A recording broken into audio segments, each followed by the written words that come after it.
Good morning, Madam Vice Chancellor, distinguished guests, colleagues, and graduating class. As all of you have probably heard and seen, journalism is going through a major upheaval at the moment. It's facing unprecedented challenges as audiences split into smaller and smaller groups in response to more and more choice, while the internet offers both tremendous opportunity for journalists and journalism and also undermines much of what's been accepted for decades as standard journalistic practice. Many of the fundamental assumptions that have driven journalism and journalists are now being challenged. Who's a journalist? What is news? What should you believe about what's being reported? What's the future for news organizations that have relied on advertising to stay in business? It's a world currently dominated by questions and opinions, not answers. There are, though, I think, two conclusions that are obvious from all of this.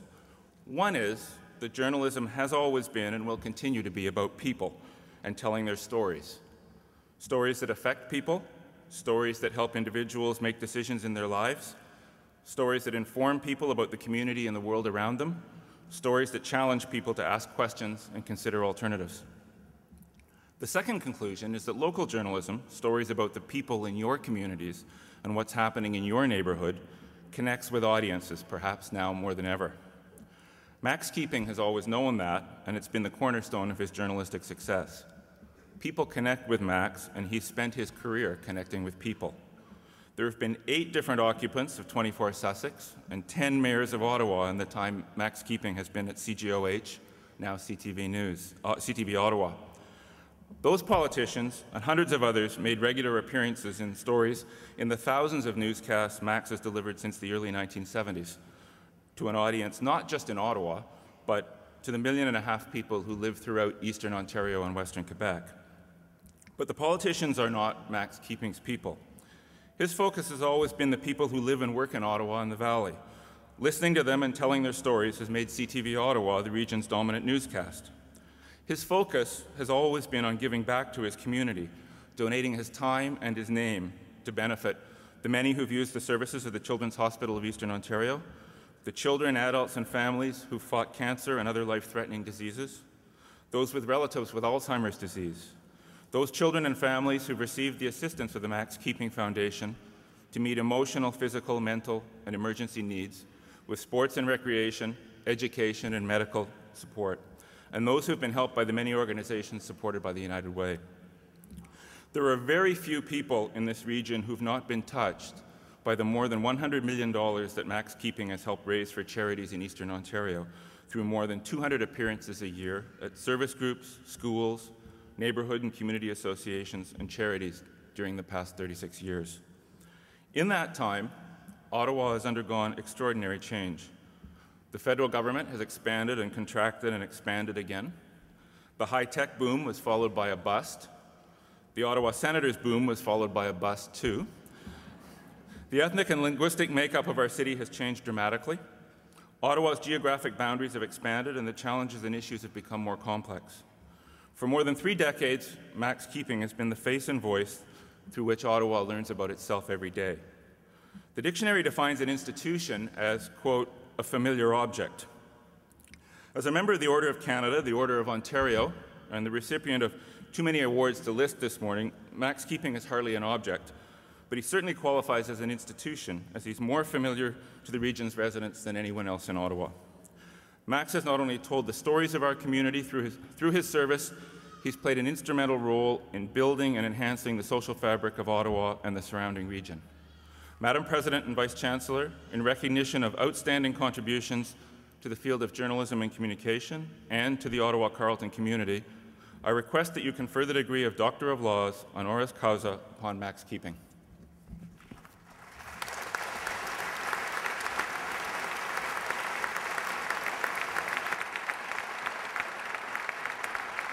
By virtue of the authority vested in me by the Senate and the Board of Carleton University, I hereby confer upon you the degree of Doctor of Laws honoris causa. Congratulations.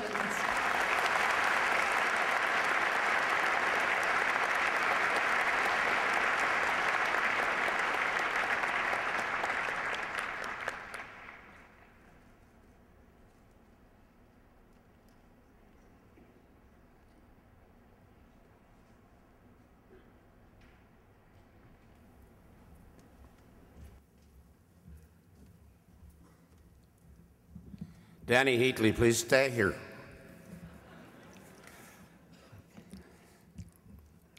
Vice Chancellor, President, Chairman of the Board, faculty, Professor Waddell, thank you so much for the kind words. Just means I'm old. Thank you for, I'm honored, I'm thrilled, I'm humbled by the offer of an honorary doctorate here today. I feel I'm really cheating. Get a little bit of the time that you guys have worked so much harder for. But thank you for letting me have a little of your day.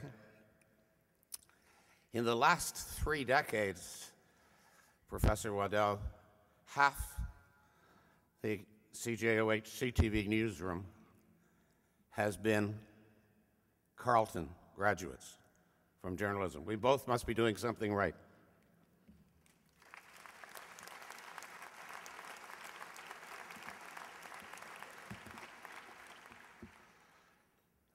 Chris Waddell's former newspaper, The Globe, last week suggested that in this digital age, perhaps the best convocation address would be sent to you by Twitter. Get a job, get a grip, get a life, and don't run up a balance on your credit card. No such luck, I'm sorry. There's a couple of things I wanted to say. And it's actually intimidating. It's a lot easier to talk to the camera. Very intimidating to be in front of you all, but it's also rather inspiring to look out at all of you and to look out at your families, and a special thanks today to those families that have come from far away, make the journey here today, anxious to see you roll off the assembly line so bright and polished. And Mom and Dad, you can exhale now. The kids are all right. It is an enormous pleasure for me to be a part of this ceremony, to bear witness to a shiny new brigade ready to march off into the trenches of journalism. And while most of my remarks are to the J School, they really reflect on all of the graduates today, because if we don't learn how to tame the technology, and we will, it will determine what each and every one of you do in reshaping the world. My remarks, well, I brought a flashlight in case I'm still going when it gets dark. Sorry. No, I'll shorten it down. I'll make it shorter than that anyway, because that's what we do. In the business we're in, we write history in a hurry. And everybody's in a hurry these days. And that's the main reason why there's so much fretting about a future that you graduates have chosen. You've heard all about it. Newspapers are going broke. Blame the internet. TV is broke. Blame cable and the internet. Local TV is in danger of extinction. Wow. Are you sure you chose the right profession? When I started, it wasn't as much of a decision as a calling. You didn't study to be a journalist back then. You tried to ask the right questions. You tried to get the right answers. You wrote the story, and your editor would scratch out words, scratch his head and wonder why the hell he'd hired you in the first place. And it was a he. That's something else that's changed for the better. Back then, journalism was more of a calling than a profession. There really wasn't another term for it. I remember I needed to write, and I wanted to write sports for my hometown newspaper. Oh yeah, everybody knew what the score of the game was last night. But I knew they needed to smell the sweat. They needed to know about the sharp elbows of hockey when nobody was looking. No baseball fan would know the pitcher's real intention unless someone told him about that certain look in the eye that takes place before a beanball. The words and the passion for them were just something inside of me. And I knew I'd die if I didn't get it out on paper. And I'm sure that you graduates understand that feeling. And then I started hearing voices. No, not the kind of the imaginary friend. Your imaginary friend when the bartender has exhausted his appeals for you to leave. The kind of deep, passionate voices that came out of that little box with wires in it, calm, reassuring, with sincerity, telling me what had happened today on my street corner and on street corners of the world. He was amazing. The voices called and I came. You know, there's an interesting story about the roots of radio. A guy named David Sarnoff once turned down investing in the medium because he said the very notion that there was money to be made and a message beamed out to no one in particular was crazy. He went off to run NBC Radio and Television.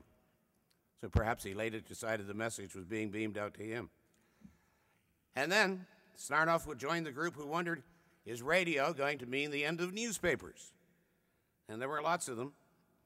There were lots of them when I set out to join the radio news business. Why would you buy, who would buy a newspaper when you could get breaking news from radio whenever you wanted it?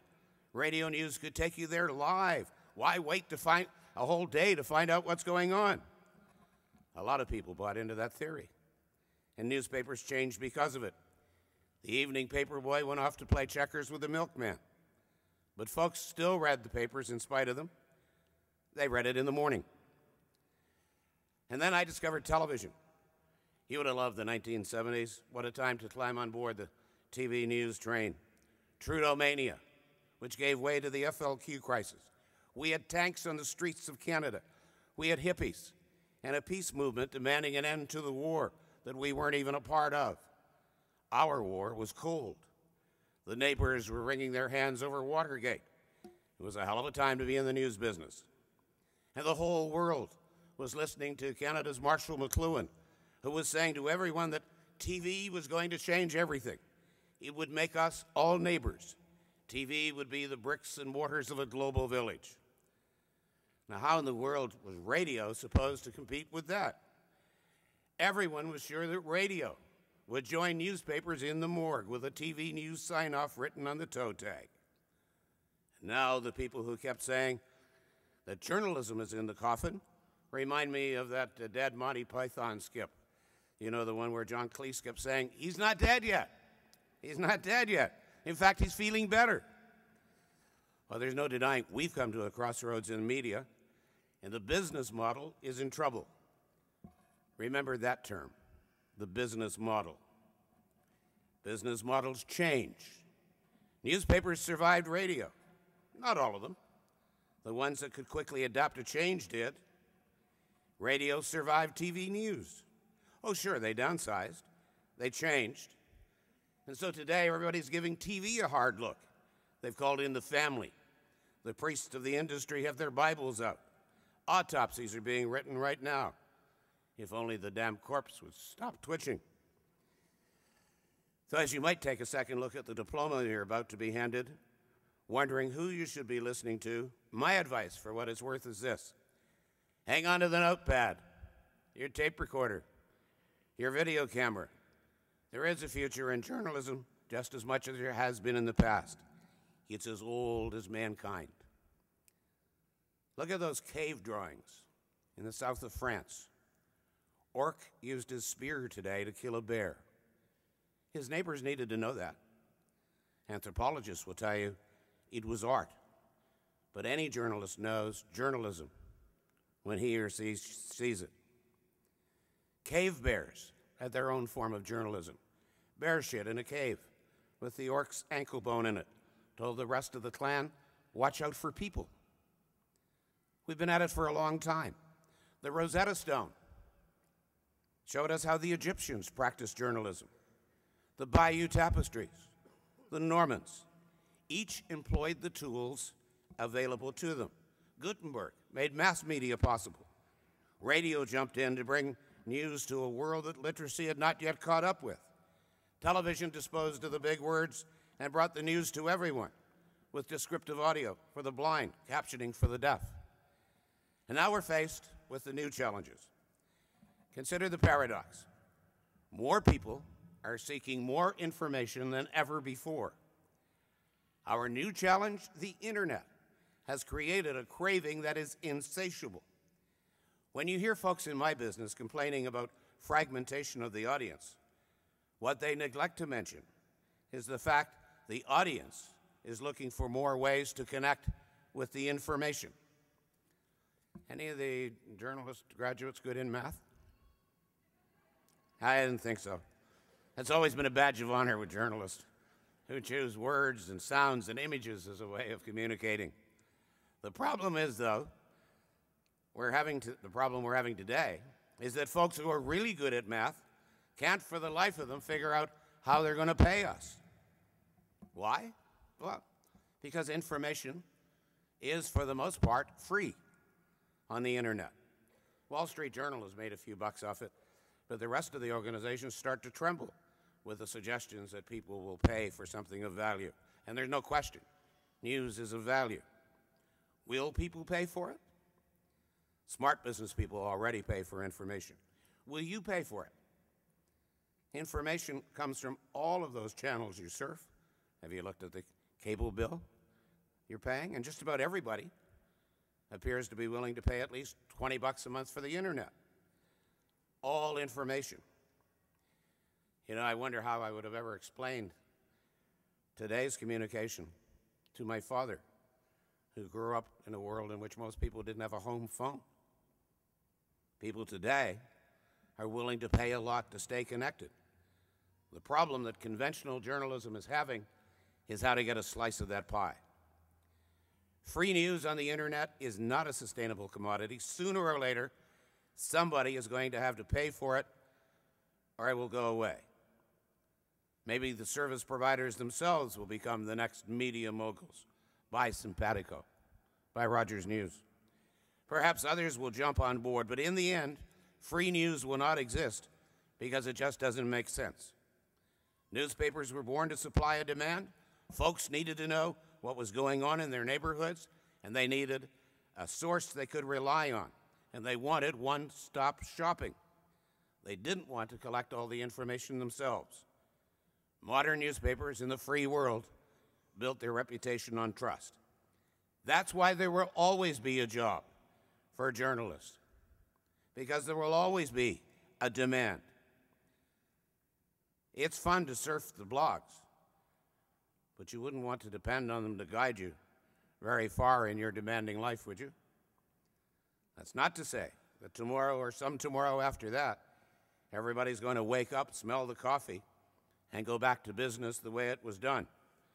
Those days are gone. But agile companies are learning lessons in this new world of journalism. We're learning that it's not a one-way street anymore. The folks at home are just not interested. They want to participate. They want the news experience to have many more dimensions than it ever had. And the people who don't learn that lesson will have their work viewed much like those cave drawings from long ago.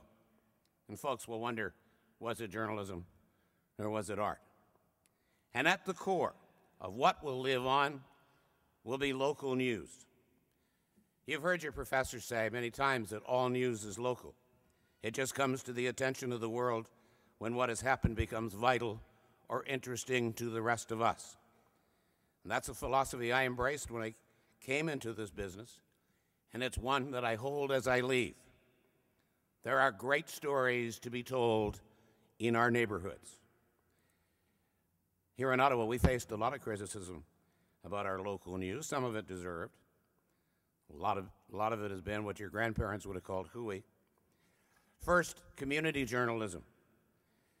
We're sometimes cited by the critics as being boosters for a local cause. That's a bad thing? I plead guilty. Local TV news, has become the village square for modern communities. Ideas are brought to the table, many of them good ideas. Back in 1972, a lot of concerned Ottawa families joined together because they felt this community needed a health facility that would deal with the special needs of sick kids. We got behind the idea, and we're still behind it now. Did you see the tote board last weekend? There's a recession on. A lot of folks are worried about whether they'll be working this fall, but that did not stop them from digging deep. This year, the CHEO Telethon raised $6.1 million, our 26th telethon. And through the years, our community journalism helped raise $72 million for CHEO. We're proud of that.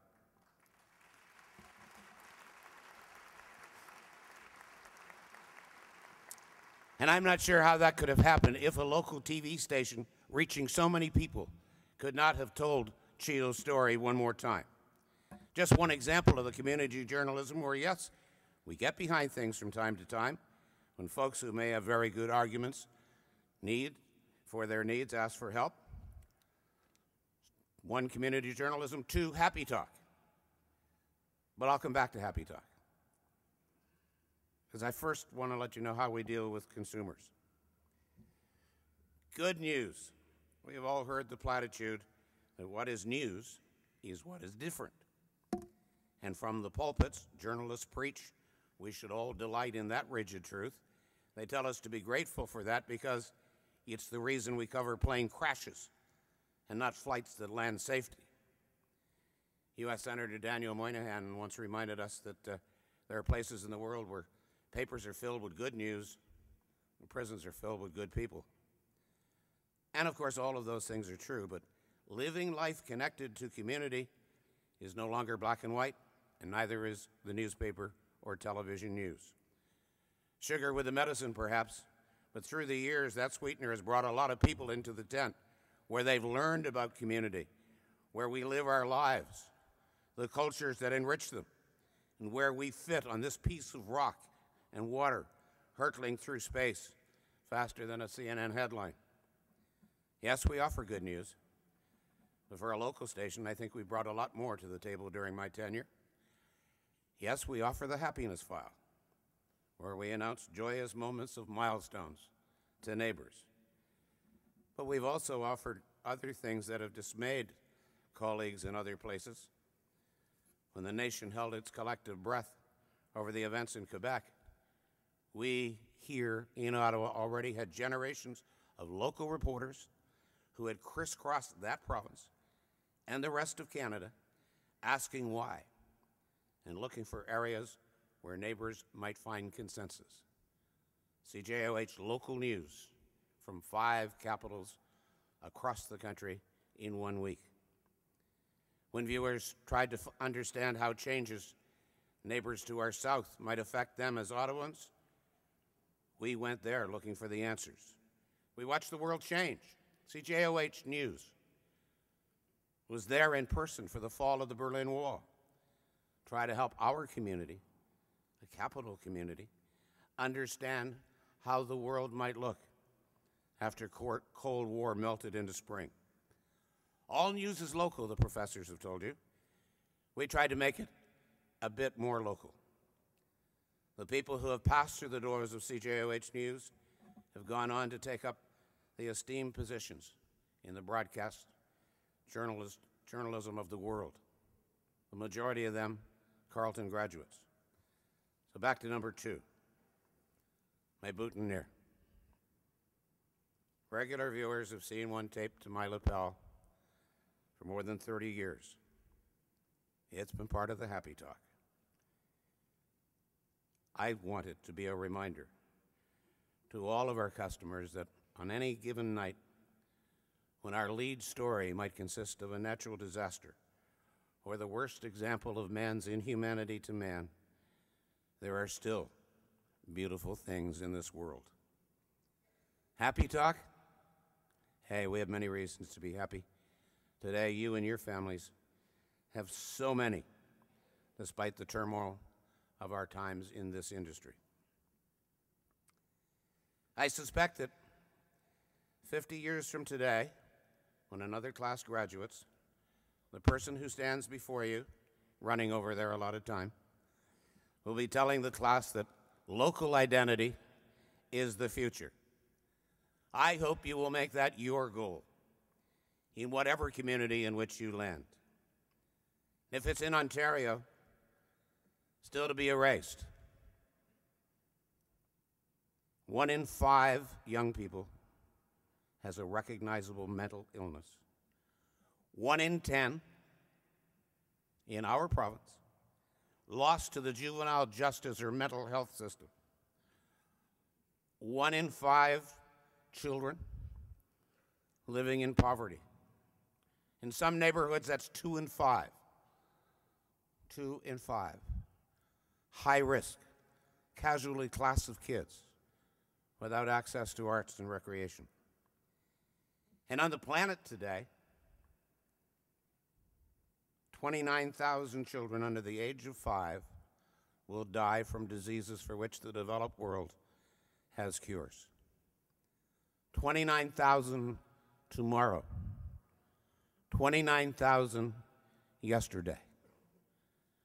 There are many social justices for all of you to achieve. Journalist, the storyteller, will always be needed. However we get the story delivered, think of it, will all of us one day have our own bandwidth? Who knows?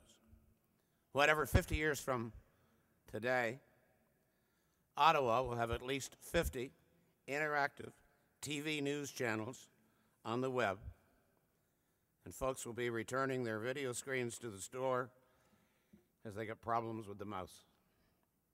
Thank you. Godspeed. May you have magnificent careers.